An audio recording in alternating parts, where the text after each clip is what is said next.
Hi, my friends. Welcome to Inside the Minds of Authors. I'm DC Gomez, your host, and also an indie author. I'm thrilled you're joining me today for another fun interview with a passionate author. We're going to kick off this show with an exciting reading, so let's get started. Hello, everyone. I'd love to introduce myself. I am C.K. Donnelly. C stands for Cindy, and I have just debuted my first young adult fantasy novel with a bit of crossover to folks who are a little bit past being young adult. In short, what it is a young girl, just 16 years old. She's one of the few in her homeland of Kundera to have all three powers of the aspects. However, she has visions that she will destroy all that she loves if she takes up her powers. So what does she do? She has to discover whether she can use her powers to save her homeland and her love and her family against an evil warlord that wants to use similar powers to steal life, or will she bring them even more peril? Dun, dun, dun!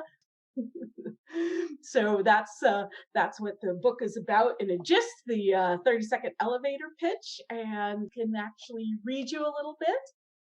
All right, my main character, her name is Marana Panal.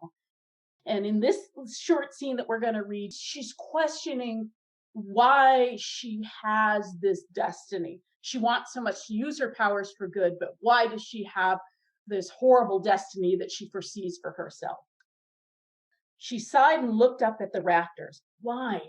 Why give me these powers if I can't use them? In hindsight, she knew she had been born with the healing aspect too, as well as her other powers of seeing and defending. As a child, however, she had been too young to understand visions of bleeding wound or lung filling with fluid were any different than the visions of seers. It wasn't until she was older that she realized what she truly was. She and Teague, both just past 12 summers, had climbed one of the apple trees in the orchards outside of Darren's walls. Teague, showing off for her, climbed too high on a branch too small. The tree limb snapped and he fell. The stark picture of two jagged white ends of the broken bones in his arm had speared into her mind. Bleeding, inflammation, and other signs of which she had no concept pulled at her. A power had welled up in her, an almost undeniable need to correct the cacophony of wrongness that she sensed, but she didn't know how to direct it. In the end, she had done more harm than good. Tiny bits of bone, so small they could only be seen by a fully trained Falcine healer, fused in the wrong order.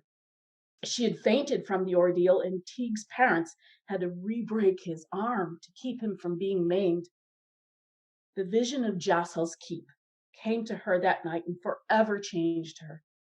When she awoke from unconsciousness, she finally understood what she was. She was a Trine, and she would someday destroy Kundera. Marana paused, encouraging Ashtar, her horse. I don't want to hurt anyone. Why have the aspects above cursed me like this? The horse snorted and resumed munching on the oats. Some help you are. She walked around to the other side, stroking his neck as she crossed in front of him. She set the curry brush down and picked up the sheepskin mitt. His copper coat gleamed under her long strokes, and she made sure to stay away from the scab on the horse's flank. People would call the one who led the Canar whatever they wanted, but she knew better. She wasn't just a Trine. She was a Trine of the prophecy. She would become the Dark Trine. As evil as the Trine at the head of the Kinar evil forces were, she had yet to hear of him doing anything like she would someday. I.e., he decimated armies and outposts, all horrific enough, but laying waste to an entire citadel of Darren and the hundreds of thousands of lives that live there? No, that would be her. Someday. She stopped stroking Ashtar. The damnable thing was an amulet could help her control and understand her power, but she couldn't possibly choose an amulet and put Kundera at risk for what she saw.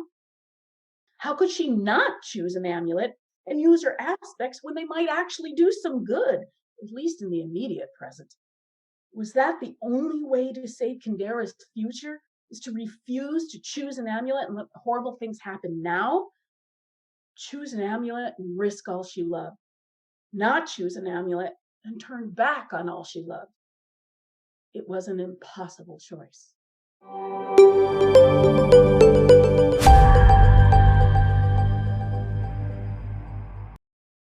Hi, everyone, and welcome to another exciting episode of Inside the Minds of Authors. Today, I have the amazing Miss C.K. Donnelly, aka Miss Cindy. That's what we're going to go with today. And we are so happy you're joining us today. How are you today, madam? I'm doing great. How are you? I'm excited. I'm all about YA, so this is right up my alley. Oh, yes, I'm all excited. So if you guys could only see us, we're doing happy dances over here. So it's all good. Let's jump right into this book because I like the 30-second teaser. I'm like, that's cute. I like. Tell us about it. YA novel. Where did this idea come from? I have to reveal in all truth that I am an uber Star Wars fan. I was the generation where it premiered, and I was 10, 11. So I was the perfect audience for when the first Star Wars 4, Star Wars 1, whatever we want to call it, first came out. And I was entranced. And my whole life through adulthood, I loved that. And so in the late 90s, I tried my hand at writing my first full length novel. It was fan fiction, it was a Star Wars story. One of the characters, a small minor character, but kind of pivotal, had a very interesting background. When this minor character was in her youth, horrible things happened, and she was a Jedi, and horrible things happened, and she had to save the day and rally the world around her, even though she was young. Almost kind of like a Joan of Arc thing. I had friends read this fanfic and they said, this is great, this is wonderful, but it's like a cover band. You're never going to get anywhere unless you write your own stuff. So I thought, okay, challenge accepted. And so something about that small minor character I was able to extract and build upon. And I started creating the world and her backstory and how the world worked and everything, and the magic system. And that eventually became Shrine Rising, the book we have today. That is exciting. I'm all about fan fiction, but I only want to talk about it. I really don't want to write it. That just seems like way too much work. Oh my God. Other than the novel, I must have 600 pages of Star Wars fanfic. No lie. You are committed. I have to give you the one. That is dedication. Well, to make it palatable for real writers, it is my writing lab where I try things. Okay, there is a great way to experiment. Is it a series? Let's get that part first. Yes. The Shrine Rising is the first book in the series we're calling Kindera Saga. Books 2 and 3 are written in clean. I just literally 2 days ago finished the outline for book 4. I've got plot hooks through book 9. This is the central series. Then, of course, we branch out and we have our own little multiverse in Kindera. I have 2 origin trilogies planned for some pivotal characters that will appear in the novel that we have now.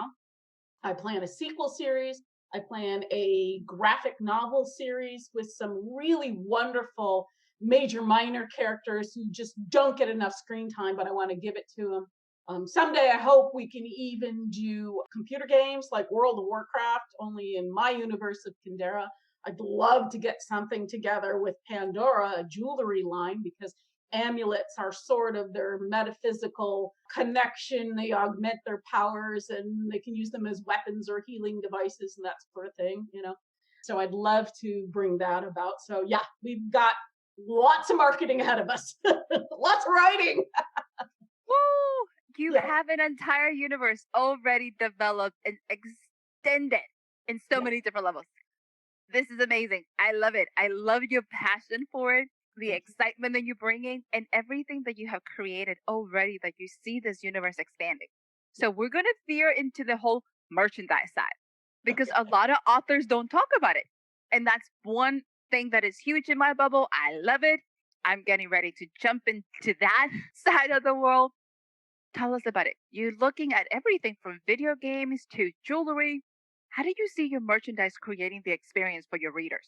It brings something that's just a black and white page to a tangible level. It extends the universe, it extends their experience beyond when they shut the book down for the night or they finish a book.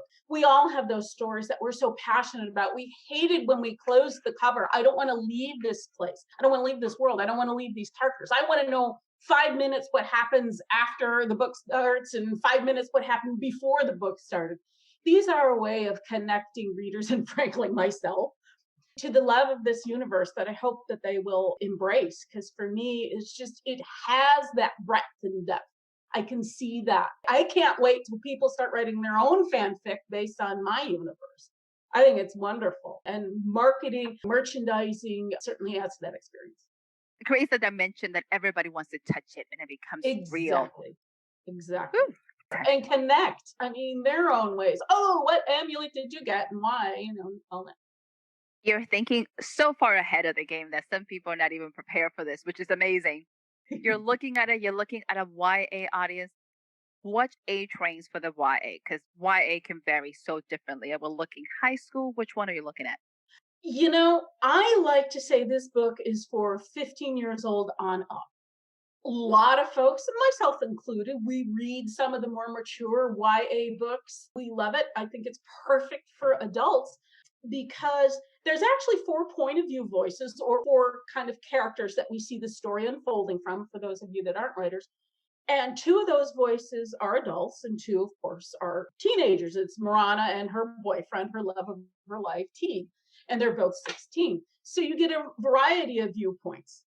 So I like to say 15 on up because there are some battle scenes. There is very minor love scenes, kind of a pillow talk scene, if we will. 5 minutes ago, you know exactly what Marana's mom and dad were doing. My God, the guy came home from war, being gone for a year. I think real little ones wouldn't connect with that, but teenagers can maybe get an eye onto what their parents are going through, and parents can maybe get a look into what their teenagers are going through. I want to be an adult, but I don't quite know how. I want to go out and make my own decisions, but oh darn, I have no idea what I'm doing. I'm afraid and brave at the same time. And then they'll realize that all of us are afraid and brave at the same time. Because of that, I wouldn't recommend it for like 12, 13-year-olds, 14 maybe, but like I said, there is some maturity. I do want to say it is nothing like many of the YA books that are out there or books with young adult teenage protagonists. I consider many of those quite risque, a lurid level of violence, which mine is not that level, a lot of sex, and not necessarily loving sex. And that's a problem for me. I don't want to add to that noise. I mean, if you're fine with that as a parent, you have no problem with letting kids see some sorts of reality in that way, that's fine. But I don't approach that level. It's just a personal choice. I'm not saying things like Gideon the Ninth or Six of Crows are bad. They're just a very different, far more brash, unvarnished style than I have. There's a different brand and a brand for everybody. And there's some stuff exactly. And there's some stuff that is a little bit more graphic than others. And granted, I do realize a lot of our youth have a lot more knowledge than I did when I was growing up. Let's be honest. Sure. They experience things so much quicker and so much faster. But as a writer, you have a brand. Right. And just because they know there are horrible things that happen to people physically doesn't mean we have to keep on presenting that information to them over and over, because there is a fear in my heart that becomes normalized, and it shouldn't be that way. Give them a way to escape without adding to that realism. Exactly. That's exciting. I like it. As a writer, I like it. Call it PG-15. That's a good age. Yeah, PG-15. You are strictly a YA writer, or do you write in different genres? Right now, this is the only vehicle that I have for professional publication, if you will. Like I mentioned, I have my Star Wars fanfic, but that's for my eyes only. It's YA only because the literary universe wants to call books starring a teenage protagonist YA. I didn't necessarily write it for teens, which should give teen readers some hope that I'm not watering it down per se. I'm not speaking down to them. This is the story. The character arc that Marana, my main character, goes through wouldn't work if she was 26 or 56 or 76. It would be an entirely different story then, and somewhat make her not a palatable hero. I would have to give her different challenges. But I needed someone of that woman child age, right on the cusp of learning how to become an adult and make one's own choices. And that doesn't necessarily work with an older character, but it wasn't written for kids. I like that it can cross different age range and still the story sustains. That's the Yes. best part. Yeah. How long did it take you to write this book? Well, the short answer is the draft that became the real basis of the novel that we hold in our hands today took about 18 months. I was working full time. I had a couple of other drafts before that, which were, stops and starts. But to really get it to fruition, to get it to this point where we published it, honest to God, the journey was 20 years. It's not because of procrastination. Life hands you, left turns. What do they say is life happens in between the points that you plan? Things always go awry. Jobs lost and cross country moves, family members become sick, the economy tanks, economy rises, the economy tanks again, pandemic, what have you. So there were just simply times, maybe for even years at a time, that I could not work on it anymore. But I never gave up hope. It was always in the back of my mind. Every day I would dream about something. Oh, maybe I could tweak that scene a little bit or whatever. So it was always being thought about. It just took a long time. Did you always knew you wanted to be a writer? Probably since I was about 10. Yeah. What motivates you? What was that driving force that said, yes, this is where I want to write and I want to give this words to the world? Star Wars. Sorry, I told you I was a geek. Fangirl. I loved that universe always the same way as I love mine. And I wanted to play with it and I wanted to change characters. And what would it have been like if Leia had a younger sister who fell in love with Luke? And, Leia can have Han, but I want Luke. So let's throw in a new character. What if Han's character was a female, and she was this rough and tumble, complete opposite of Luke or whatever? I started thinking of these offshoots, which led into the fanfic. And then it would lend itself to other TV shows of the day. It's like, oh, it'd be fun if, we had this character. Then eventually I started writing some of this down. Back then, everything was longhand on paper on a spiral notebook. And after about 20 pages of longhand, forget it, close the notebook, it takes too long. Really, it was the imagination that exploded when Star Wars came out. And I didn't know there could be stories or neat things like this. What is one lesson you have learned in this journey? Because you have bringing so much into the table. You are passionate about what you do. What have you learned? If you have that fire in your heart, that fire in your bones, for me, it's something that I feel is my God given, this is what He wants me to do. Don't give up. It may seem completely unrealistic, impossible. I don't care whatever it is. Maybe it's not a book. Maybe it's the next computer app or your clothing designer or your grandmother's salsa recipe. Never give up. Keep answering that little, still, small voice in some way, or in some cases, that voice that is screaming at you. Keep going and just honor that love that you have for whatever that passion is, because something will come of it. Something wonderful will come of it. As you went on this 20-year journey to create this universe that it is so well developed and ready to explode, who's your favorite character? Ooh, that's a tough one. Especially because, writers, they're all different sort of facets of a fictionalized part of ourselves or whatever. I don't know if I have a favorite per se. I would say the boyfriend Teague is closest to me. He's a character that does not have magic powers. And he, of course, loves Marana, who's like powerful. He has this real inferiority complex that, oh, I'm not worthy of anything. And then so his character arc in the book is finding his own heroism, and which he does. I also love the antagonist, the bad guy, the Dark Trine. In his language, he's known as the Ain Magna, the Great One. I love him. So yeah, he's probably my favorite character. I wrote him in such a way that he thinks he's quite literally a hero. He thinks he was quite literally brought into the world of Kandera to save it. It's just, his methods are a bit questionable, but he is extremely ethical in his own ethics, if you will. He is And consistent in his own methods. yes, yes. He explains his belief system in such a way that you're like, well, he's not wrong. And that's the point. Half a tick to the light side, he would be as wonderful as Marana. Marana, she was half a tick more to the dark side, she could become evil. So what's going to happen with these two characters? They are two sides of the same coin. And how will it end up? Truly, truly love your passion. Thank And you. you're seeing these characters from dark and light and everything in between. It's one of the best things about it, because sometimes we see characters that are so good or so bad that you're like, nobody's that way. I can't connect with you. No. And that's the wonderful thing with Marana. I mean, yes, this is a trope with the teenage chosen one and the answer to the prophecy. But what I did with a lot of these is spin these archetypes 180 degrees. So she may be the chosen one, but is she the good chosen one or the bad chosen one? Is she Luke Skywalker? Is she Anakin Skywalker? We don't know. Is the bad guy, if he wants nothing more than to bring peace and end the bloodshed that's been going on. He desperately wants peace.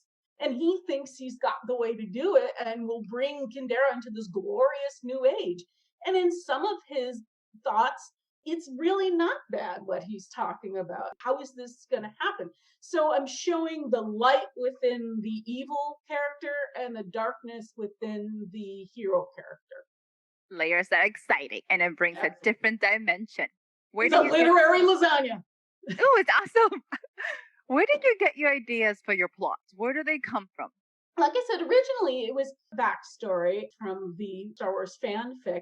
And that was just like the little nugget of it is, this young girl, dark forces are against her people. The leaders are not in a position to save the world, if you will. So she has to figure out how to do it. So how do we expand that and bring that into my own universe with my own system of magic? And basically, my system of magic is really kind of the reverse of what we think about as the Force. The aspects, these are powers, they're seeing, precognition, healing. They're able to increase your body's own natural healing abilities, thousands of times so they can heal a broken arm in, minutes. And defending, which is kind of my sort of homage to Jedi Knights, but they're the only ones that can use the crystal in the amulets that they wear as a sort of human-powered laser. You have the defending power, that's the only way. So it was deciding, okay, what aspects, no pun intended, of magic do I like in the things that I write, and how can I make that unique? So we started basically with all the mechanics, what the system of magic, the physics, the metaphysics, if you will, of how this all works and how they connect with the amulet. And what does the land look like? So I created a continent and all the provinces in there and what the subcultures are within the continent. I did all of this before I really developed a plot. I had to create the toolbox before I could build anything. That's, how it started. And then we're like, okay, how does this begin? And it went through evolution and evolution and evolution. And then when I really came upon the idea of making Marana questionable about her future and her destiny, that's when everything really came together and really popped. Nice. I like the twist of questioning who you are, what you think you're supposed to be. It's exciting. Mm-hmm. Every writer is usually a really good reader. What are you reading now? Well, I'm a huge, huge, enormous fan of Jim Butcher. He did the Dresden Files. I'm a novice reader, so I'm going through the series. I'm just about before his latest books have been released. I'm finishing the one that is before those. So I'm just about there. I totally devoured Codex Alara. If there's any comparison novels, my book in certain ways is strikingly similar to the Codex Alara, which if fans don't know, it's a alternate history of Roman era. It's completely different, yet there's a lot of things that happen that are thematically very similar. That was well before I ever read it, so I was excited. I just hang on his every syllable. So in between that, I do, a brain cleansing, and I'll find some grocery store dime novel of romance. But I'll tell you, for writers who want to see a story arc and character arc very clearly depicted, pick up the cheapest romance novel at your grocery store. They are without a doubt one of the best ways to see these story arcs and character arcs because they happen extremely quickly. They do exposition. Everything is very, very tight, almost too formulaic, but they are a great study in how to figure things out and how to basically work on plot. It's a really good resource for anybody who's thinking about it. It's like, where do I get quick materials that I can read? Even if it's not your genre, it'll give you some information. And yes, Absolutely. I am also a huge Jim Butcher fan. I Yay! love the Dresden Files. He is amazing. I have a few authors that just make me smile. He is at the top of my list. So absolutely. Mhm. You're working on the entire series. You got 2 ready for the editor, and by the time this episode plays, your editors should have the manuscript in their hand and ready to go. How far is 3 going? 3 is also done. Book 3 is Okay. also done and clean. Like I said, book 2, I'm going to do one last read through and see if there's any, low hanging fruit to tweak. Book 3 is in that same point, needs one last read through before I send it to the editor. It's ready to go too, but I want to have a release date of basically once a year. That might be slow compared to, like how Random House does it. And I don't care. I don't have that pressure to crank out a ready to go draft in 2 or 3 months. I don't want to serve my readers that way. I don't have a team of other editors that are like, oh, hey, you dropped the ball in this scene and you got to tighten this. We're bootstrapping this absolutely completely ourselves. And I know that might mean, business wise, there's an ebb and flow in the sales, but we've got plans to take care of that. There's going to be the audiobooks released. There's going to be, pre-sales just before book 2. Maybe something else to go on with Trine Rising that, hey, if you haven't read book 1 before book 2 comes out, here's book 1. Yeah. We've got other plans in the works. So You have a business plan in mind, which is probably essential for most up and coming authors to think about, is the fact that you don't have to compete with what's in the market in terms of when are you releasing, when are you publishing. You have to find your rhythm, you have to find your flow, and do what feels right for you. You know, yes. it is a business, but it's still a passion. It is an art and Yes. it is a craft. And these 3 things all have to mesh in a way that makes That is sense. 100%. And I think any writers that are serious about having readers to any great amount read their work, you cannot skimp on the business aspect. This is as much a business, an entrepreneurial adventure as anything else. I have to do advertising, I have to do budgeting, I have to do scheduling, I have to make sure certain things, is the latest draft great and look right up at, Ingram Spark or whatever.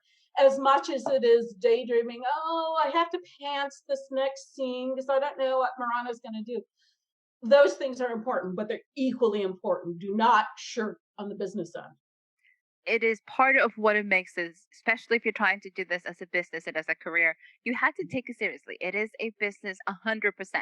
Absolutely. And in order to succeed, in order to build your tribe, you got to treat it like a business, not a hobby. Right. I love the fact that you're looking at it, that you're focused with it, and that you understand, hey, I have a brand, I have a way that I want to market it, and I'm very comfortable with that because it will translate into a lot more material and a lot more stability across your career. Right. Miss Cindy, you're inspiring. That is just awesome.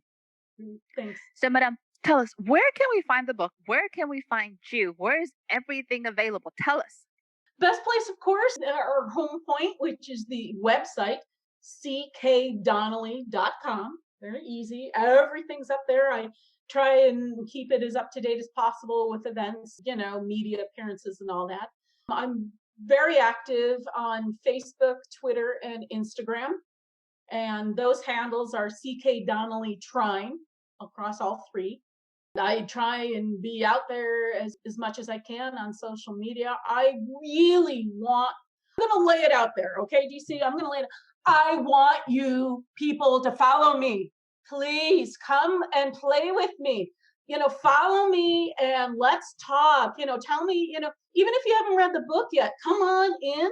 Let's talk fantasy. Are you Jim Butcher fans? Lord of the Rings? What do you like about some of these other things? Let's go. Let's have some conversation. I want that so much. We aren't quite at that critical mass yet. That's the problem with not having a big publisher behind you, is trying to break through and build that brand and get your voice out there. And I'm telling you, come on in, please follow me. I will beg. You are personable. You are passionate. Listeners are going to be inspiring, contagious about it. I'm sure they're going to definitely find you. And you're easy to find. You're all available on social media. So everybody who's listening, jump right in. Make sure you follow, give some feedback. I am loving it. Tell us one advice to an up-inspiring author. What would you tell them? Circling back to what we said before, if you are passionate about your story, keep after it. Don't self-edit, especially if you're writing your very first draft. Just get it out on the page. Us writers, we have to create the block of marble first before we can begin sculpting it. Michelangelo had it easy. He already had marble. We have to create the medium before we can craft it into some beautiful something. Don't give up. Talk to people like me. I'm not that far ahead of writers. I maybe, 6 months, a year ahead of a lot of you. So we can all learn this together. I'm giving you back what I'm learning, what works for me. At least you have a platform, someplace to jump off from. Well, okay. I'm not big on Instagram, but Twitter's my jam. Fine, go for it. That's what I would say, is just keep going, keep having it passionate, and that passion's going to translate. Fabulous. Anybody listening who's definitely looking to start, keep at it. That's an amazing advice. Yep. Are you ready to switch over now? We're jumping into our lightning round. Okay. You have this look like, oh God, what just happened? Culture in the headlights. Yeah, imagine, if you will, listeners, Cindy's eyes go the size of hubcaps. It was priceless because she had all this energy and then you went blank. It's like, oh, easy peasy. Don't think too much about them. We're going to have some fun. Coffee or tea? Coffee. Nice. Fruit or veggie? Neither. Carbs, no. I'm equal. You are my first one. I have to remember them. I have to add a carb category somewhere. Okay. Well, can't you tell? Imagine, if you will, listeners, I have layer upon layer of unused collagen. I am voluptuous. That's what we'll call it. Voluptuous. I like that. Must remember that. Pirate or knight? Knight. Sweet. Okay, madam. If you were stuck in a deserted island and could only bring 3 things with you, what would you bring? Well, my husband, the Bible, and a satellite phone to call and get off the island. I like that. You're probably my first one that says, I need a phone to get me out of here. Very, very practical. Like. One word that would best describe you. Faithful. Very nice. Well, madam, it has been truly a blast to have you. I have enjoyed this so much. Me too. This is fun. Do you have any closing remarks for us? Follow me. See Donnelly trying. Buy the book, Trying Rising. No. Be good, people. Be good in your life and be good to others. And it comes back to you 100-fold. Beautiful words, madam. Very, very nice. To all of our listeners, definitely go ahead and go find Missy K. Donnelly. Follow her, enjoy her conversations because she is so much fun. And thank you so much for joining us in another episode of Inside the Minds of Authors. Give this podcast a like, give us a review, share it. Let's continue to grow our community. And I'll see you again next week with another exciting author. Bye, everyone.